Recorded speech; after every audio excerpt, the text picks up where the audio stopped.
হিন্দু সবাই এক হো। বাংলাদেশ সৰকাৰ মুৰ্দাবাদ ধ্বনিৰে কঁপি উঠিল জালুকবাৰী বিজেপি মণ্ডল। বাংলাদেশ হুঁশিয়াৰ, ইউনূস সৰকাৰ মুৰ্দাবাদ।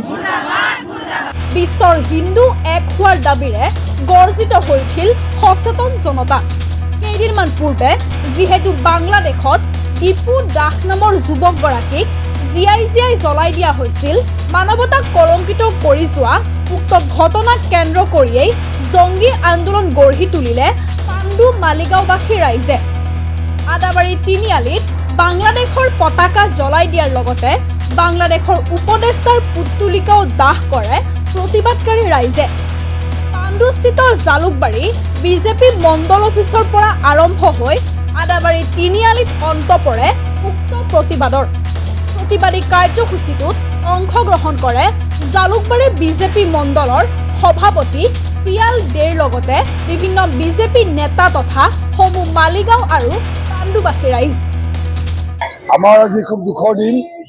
বাংলাদেশত হিন্দুৰ ওপৰত বৰ্বৰতা, হিন্দু এই ভিতৰত দীপু দাস নামৰ ল'ৰাজনক বিধায়কত ল'ৰাজনক লৈ যাই গছত জুই লগাই দিলে। আমি এতিয়া অসমবাসী আমাৰ এই বৰ্বৰতা বাংলাদেশৰ হিন্দুৰ ওপৰত অত্যাচাৰ আমি মানি নলওঁ।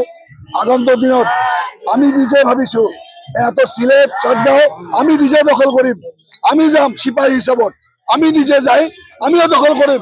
সিহঁতে 4 দিনত বোলে কলিকতা দখল কৰে, সিহঁতে নৰ্থ ইষ্ট লৈ ল'ব, 7 চিষ্টাৰ লৈ ল'ব। 7 চিষ্টাৰটো বাদ দিয়ক, আমাৰ অসমৰ লগত যুঁজি দেখাওক সিহঁতে। খালি আমি আমাৰ মাননীয় মুখ্যমন্ত্ৰী তেওঁ কাফি, সিহঁতক আমি উচিত শিক্ষা দিম। ইয়াৰ ভিতৰত আমি আৰু এই সহ্য নকৰো। আৰু বাংলাদেশী বিয়া মুৰ্দাবাদ। হত্যা কৰিছে এইটোৰ বিৰুদ্ধে আজি আমি শ্যামাপ্ৰসাদ মুখাৰ্জী ভৱনৰ পৰা আমি সকলোৱে পাণ্ডু মালিগাঁও বৃহত্তৰ ৰাইজ ওলাই আহিছো। আমি ইউনূস চৰকাৰক হুঁচিয়াৰ কৰিছো, ইউনূস চৰকাৰ হুঁচিয়াৰ। এনেকে যদি আমাক হিন্দুৰ ওপৰত অত্যাচাৰ কৰে আমি সহ্য নকৰো। News desk report, global news network.